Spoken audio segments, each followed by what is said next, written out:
Gravando. Muito bem, boa noite. Fiz um copo d'água ali para mim. Hoje vamos terminar de falar sobre as hipóteses de exigibilidade do crédito tributário, lá previstas no artigo 151.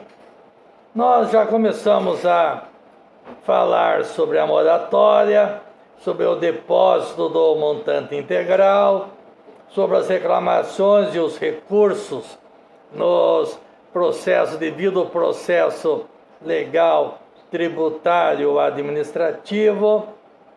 E hoje vamos falar sobre a concessão de medida liminar em mandado de segurança, a concessão de medida liminar ou de tutela antecipada em outras espécies de ação judicial e o parcelamento. Bem, então vamos começar com a hipótese da concessão de medida liminar em mandado de segurança. Vocês já estudaram mandado de segurança, sabe que mandado de segurança é uma ação constitucional que não admite dilação probatória, ou seja, não se admite a produção de prova durante o processo do mandado de segurança. Normalmente, os processos têm a parte postulatória, depois a probatória e a de julgamento. No mandado de segurança, só temos a parte postulatória e a de julgamento. Não há a fase probatória.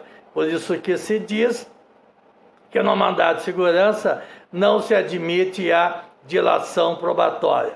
No mandado de segurança só é cabível quando houver fato incontroverso. Não quando houver direito incontroverso. O direito pode admitir muitas interpretações. Isso não impede a propositura ou a impetração do mandado de segurança. O que se requer é um fato incontroverso. E o mandado de segurança, ele pode ser reparatório quando já houve a lesão ao seu direito líquido e certo, ou pode ser preventivo quando existe uma ameaça ao seu direito. Então, no mandado de segurança reparatório, você quer ver reparada a lesão. No mandado de segurança preventivo, você quer que seja evitada a lesão. Então, vamos imaginar, um funcionário público foi exonerado sem direito à defesa ou exonerado num processo administrativo nulo. Ele já sofreu a lesão. Ele quer voltar ao cargo. Aí, então, nós temos um mandado de segurança reparatório, que é para afastar aquela lesão. Mas nós temos também o mandado de segurança preventivo, que é para evitar que ocorra aquela lesão. E o mandado de segurança preventivo, ele é muito usado, mas muito usado mesmo, em direito tributário. Sobre o mandado de segurança, nós dizemos que não cabe mandado de segurança contra lei em tese. Há necessidade de um fato concreto. Não é? As leis em tese, elas podem ser objetos de julgamento nas chamadas ADINs, ADC, ADPF. Lá eu não preciso necessariamente de um fato concreto. Eu julgo a lei. O réu é a lei em tese. Mas no mandado de segurança, nós não podemos impetrar mandado de segurança contra a lei em tese.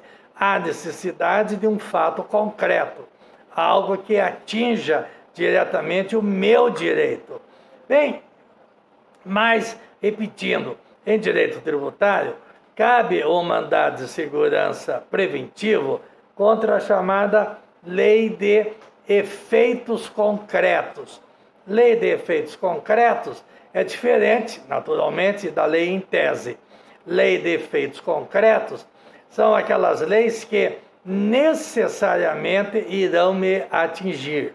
A lei em tese poderá me atingir ou não, não é? Então sai lá uma lei envolvendo requisitos para o curso de engenharia. Para o estudante de direito, essa é uma lei em tese, não irá lhe atingir, a não ser que ele queira fazer o vestibular e entrar lá no curso de engenharia. Mas isso é uma faculdade dele, né? Não é uma lei que necessariamente irá atingi-lo.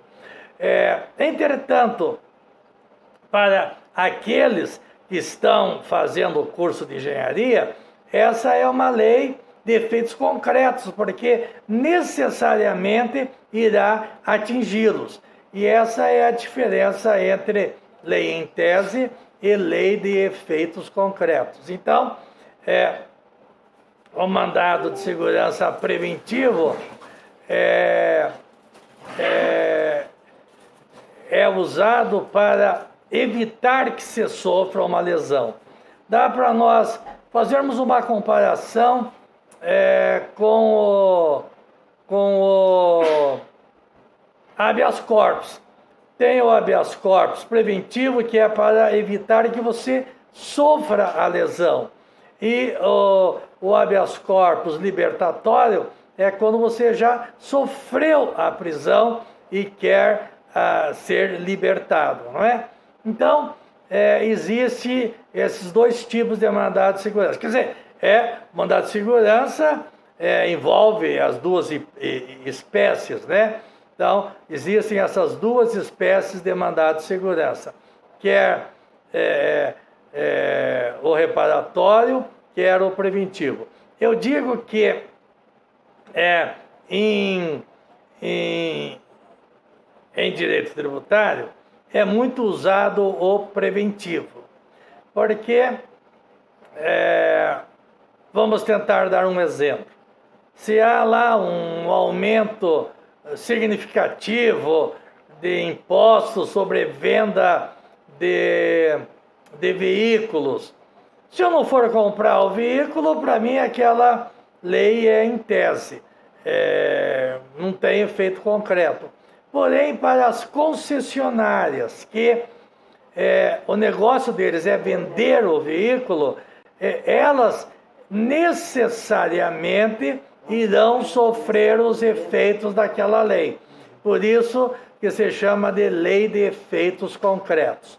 Muito bem, mas o dispositivo que nós estamos estudando é sobre a liminar no mandado de segurança. O mandado de segurança permite a liminar. Liminar é uma decisão imediata, desde logo. Você propõe a ação ou impetra o mandado de segurança antes que seja ouvida a autoridade chamada coatora, antes que o Ministério Público se manifeste, antes que o juiz vá julgar o caso, é possível já de plano haver uma decisão concedendo ou não aquele direito que a pessoa está pretendendo, não é? Mas são hipóteses em que não se pode esperar. Não se pode esperar sob pena de sofrer uma lesão e que ela seja de difícil ou muitas vezes impossível reparação. E isso que nós dizemos, a questão do periculum in mora, o perigo da demora. O direito não pode esperar. O professor Marinoni, ele fala que a prestação jurisdicional ela deve ser adequada, evidentemente, mas tempestiva. Ela não pode ser intempestiva, sob pena de não atender devidamente, não socorrer devidamente o direito que se pretende, não é? Eu lembro de um caso da Sadia, que estava lá exportando um navio de óleo de soja, e havia uma discussão se pagava-se o ICMS ou não sobre essa operação de venda de um navio carregado de óleo de soja. Era uma quantidade enorme de ICMS a ser pago.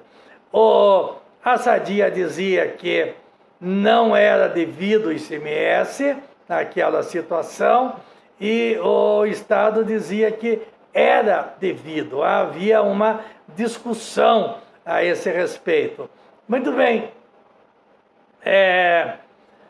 A Sadia impetrou o mandado de segurança para liberar o navio sem o pagamento do ICMS. Ora, se não fosse dada a liminar, o que ia acontecer o navio teria que esperar eu mandar a autoridade coatora se manifestar lá no prazo de 10 dias, a partir da época da data que foi intimada, tinha que mandar também dar ciência ao Estado do Paraná para que viesse se manifestar no processo, depois abrir vista para o Ministério Público para que ele desse o seu parecer, e depois começava também o prazo para eu sentenciar. Ora, isso ia demorar muito, e o navio não podia ficar preso lá em Paranaguá todo esse tempo pagando diárias, não é? Que são valores assim astronômicos. Então, precisava de uma liminar, para que o navio saísse de lá, levasse a mercadoria, não é? Então, havia o perigo da demora. Sim, o perigo da demora, se esperasse o final do processo, iria causar um dano significativo para a Sadia, ainda que ela tivesse razão, não é? Então, aí é possível conceder-se a liminar.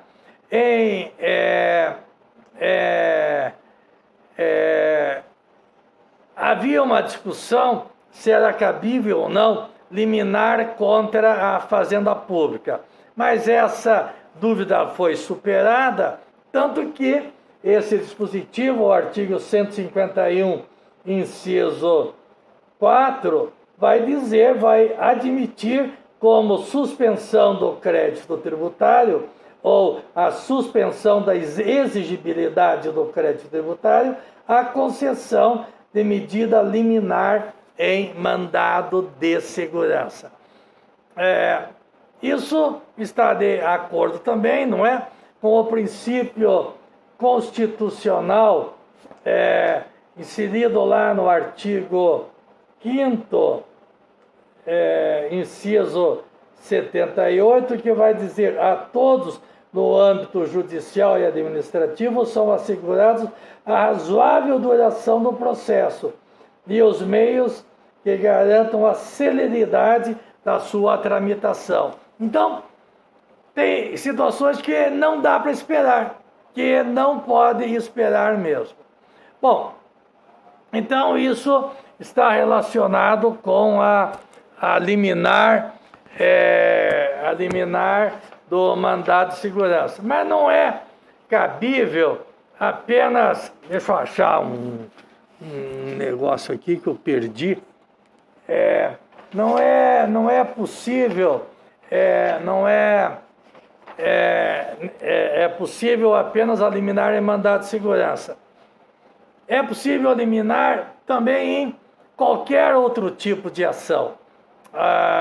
Ação anulatória de débito, ação declaratória de inexigibilidade de débito, desde que presente os requisitos da fumaça do bom direito, ou seja, da probabilidade do direito, e esteja presente também a questão do periculo in mora. Então, existindo esses dois requisitos, a probabilidade do direito e o periculo in mora, é perfeitamente possível. Não é possível, é o direito da pessoa de receber esta liminar. No inciso 5º, ele vai dizer mais ou menos o que eu já estou adiantando. A concessão de medida liminar ou tutela antecipada em outras espécies de ações judiciais. Nós temos vários tipos de liminares. Uma liminar é a suspensão do ato, digamos, a suspensão da cobrança. E outra é a concessão do direito, é o direito de impor à autoridade coatora o dever de fazer. Pode ser um dever de fazer ou um dever de não fazer. Então, as liminares podem ter essa dupla característica. Esse dispositivo, ele vai falar na tutela antecipada, que também precisa o periculo in mora e precisa a fumaça do bom direito. Uns entendem que aí a fumaça na cautelar é possível a fumaça do bom direito apenas, e na tutela antecipada, agora chamada tutela de urgência, ela vai dizer que precisa já uma fumaça maior. Falava-se até num fumão, em vez de fumos boniúris, um fumão boniúris. Mas isso tem que ser analisado, né? Caso a caso, porque na tutela antecipada você já concede o direito, e numa liminar você pode apenas suspender aquela exigência do fisco para que isso venha a ser decidido mais tarde. São peculiaridades que envolvem uma diferença entre a tutela antecipada ou a tutela de urgência, hoje prevista lá no artigo 300 do novo CPC, e as cautelares de maneira geral. A cautelar é para garantir o resultado útil do processo, é lá para garantir o final do processo, mas já está garantido desde logo. E a tutela antecipada, o próprio nome está dizendo, é para antecipar o direito daquela pessoa que está pleiteando, não é, alguma coisa. Então, a tutela antecipada é voltada para o presente. Você concede o direito já. Na cautelar, é uma questão preventiva que vai ser apenas voltada para o futuro, garantir o resultado útil do processo. Eu não sei se vocês já tiveram esta aula diferenciando a tutela antecipada da cautelar. Daí, porque é uma aula de processo civil. Se vocês quiserem, depois a gente pode conversar melhor um pouquinho a respeito. Mas para a nossa aula de agora, a suspensão da exigibilidade é possível, é suficiente nós sabermos que há esses dois tipos de cautelar, não é? Uma chamada de antecipação, que está voltada ao presente, e a outra está voltada ao futuro, ao desenlace futuro do processo. Muito bem. Então, vamos tentar sair de direito tributário só para vocês entenderem. Uma espécie de tutela antecipada. Uma ação de reintegração de posse, o juiz concede a reintegração de posse para reintegrar o autor imediatamente na posse do imóvel, por exemplo, não é? Então, ele atende um direito presente. Na pensão alimentícia, requer uma liminar para imediatamente o juiz condenar o réu a pagar aquela pensão alimentícia. Então, são questões aí voltadas para o presente. Vamos imaginar uma questão, então, voltada para o futuro. Há uma demanda, uma briga entre duas pessoas, entre duas firmas, digamos, por uma floresta de pinos. Ambos querem cortar o pinos, ambos se dizem proprietários. Então, a cautelar ia dizer, fica sequestrado essa área, ninguém mexe para que no futuro se diga se esta área pertence a A ou pertence a B. Então, é uma garantia para que no futuro a área seja entregue a quem de direito. No momento não se sabe a quem pertence e ambas estão cortando. Se eu deixar que continue a cortar, chega lá no futuro, eu digo que a floresta pertencia a A, só que não tem o bem mais para entregar a A. Aquele bem já desapareceu.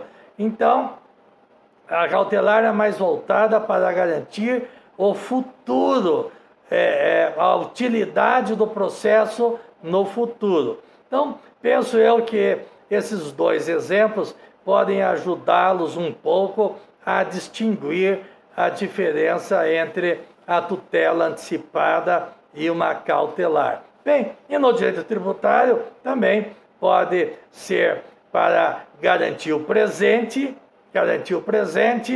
como no caso do navio da Sadia. Ela queria já sair com aquilo, não é? E pode só garantir o futuro, ou seja, eu pego lá, presto, quem sabe, uma caução e suspendo o pagamento da dívida tributária para lá no final eu verificar se devo ou não aquele tipo de tributo, não é?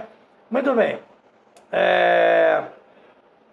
E essa da cautelar realmente está mais ligada com a suspensão da exigibilidade, mas não impede que se defira também a chamada tutela antecipada, como citamos o caso lá do navio de soja, navio carregado de soja com a Sadia. E, finalmente, nós temos o parcelamento. O parcelamento é uma espécie de moratória, ou seja,